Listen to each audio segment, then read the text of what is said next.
ગુજરાતમાં ગરમીનો પ્રચંડ વિસ્ફોટ થશે. અંબાલાલ પટેલની ડરામણી આગાહી.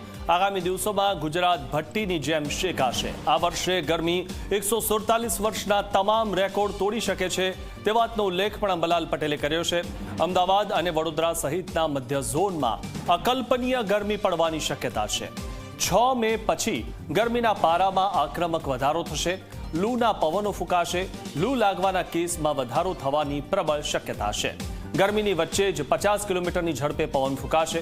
કેટલાક વિસ્તારોમાં કમોસમી વરસાદની પણ આગાહી અંબાલાલ પટેલે કરી છે. નિષ્ણાતોના મતે 149 વર્ષનો રેકોર્ડ તોડશે એવી ગરમી પડશે એવો મત છે. ત્યારે જોવા જઈએ તો લગભગ આવી ગરમી ભૂતકાળમાં પણ પડેલ છે. 1912માં ડીસા જાણે કે ભઠ્ઠીમાં ફેરવાઈ ગયું હોય તેવી 50 ડિગ્રી સેલ્સિયસ મહત્તમ ઉષ્ણતામાનની ગરમી પડેલ છે. ભલે 149 વર્ષનો રેકોર્ડની ગરમી જણાવતા હોય પણ 1912માં પણ સખ્ત ગરમી પડવામાં હતી. વધારે પડતી ગરમી વડોદરાના ભાગોમાં, આણંદના ભાગોમાં, નડિયાદના ભાગોમાં, મધ્ય ગુજરાતના ભાગોમાં, અમદાવાદના ભાગોમાં વધુ ગરમી આ વખતે રહેવાની શક્યતા છે. પાટણ સમી હાડીના ભાગોમાં, મહેસાણાના ભાગોમાં અને હિંમતનગર સાબરકાંઠાના ભાગોમાં, અરવલ્લીના ભાગોમાં અને પંચમહાલના ભાગોમાં રહેવાની શક્યતા રહેશે. કર્કવૃત ઉપરના ભાગોમાં ગરમી વધારે પડવાની શક્યતા રહેશે. ગરમીનું પ્રમાણ તારીખ 6 મે બાદ થવાની શક્યતા રહી શકે છે.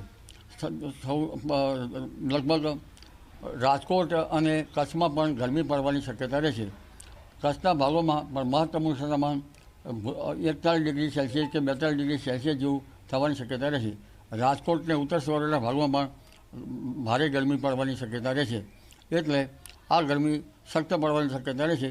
પણ ક્વચિત 1912નો રેકોર્ડ તૂટે તે તો જોવાનું રહ્યું. તેટલી ગરમીની શક્યતા અત્યારે હાલમાં તો જણાતી નથી.